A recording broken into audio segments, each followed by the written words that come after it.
Hi, family. Happy Wednesday. We are back finally with another Award Wednesday.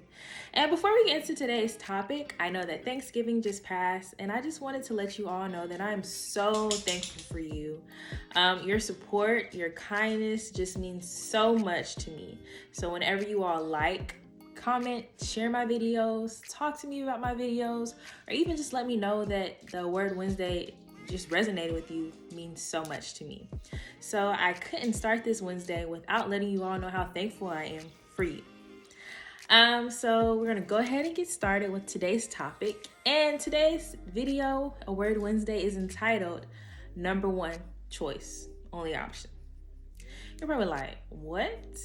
But I've just been doing a lot of reflecting, per usual, y'all know I like to reflect. And I think in our society, it's so easy to have a backup plan, to have a second option. And when I'm talking about these things, I want you to apply it to your life. I want you to think about relationships, goals, whatever it is that resonates with you. Specifically, what inspired me for this video is I know a lot of us don't like to have our eggs in one basket when it comes to relationships. So we'll be like, yeah, I have this person right here, but then, this is my number two, this is my number three, whatever floats your boat, y'all know how that goes. And I was just really sitting thinking, like, I don't want to be anyone's number two option. I don't want to be anyone's backup or second choice. I want to be number one.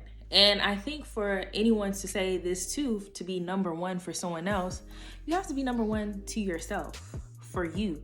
You have to be your only option.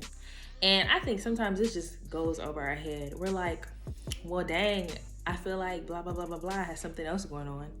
Because sometimes that is what happens. But what are you allowing to happen? Are you allowing yourself to be number two, number three, number four, especially if you're aware? And it's like, so what can you do in yourself so that you pick yourself first? It's so easy to call, check up, help out other people when they're in need or when they're feeling down. But are you doing the same things for yourself? Are you giving yourself the same grace, love, passion that you give others? And I know for myself, I don't always do that. So last month I turned 25 and had a great month. Fun-filled celebrations. And after that, I just kind of took November to just think, to resonate some things that have been bothering me. And I'm always the friend to call, check up on everyone else. But if something's going on with me, oh, don't worry about it, I'll be okay. I told myself that, not only my friends, but myself. And so I kind of intentionally put myself to the wayside and start doing everything else, worrying about everyone else. And then it's like, when am I number one? When am I my number one priority?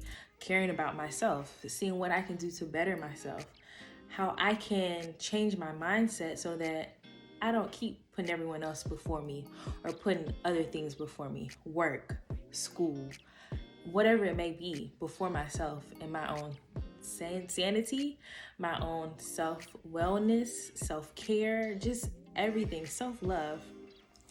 And I think that's when you have to be like, okay, I'm my number one option, only option.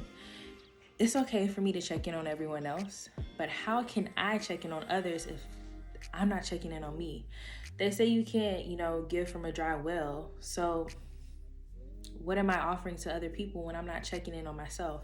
When I'm not giving the same things to myself that I'm giving out to others? Kind of hypocrite, right?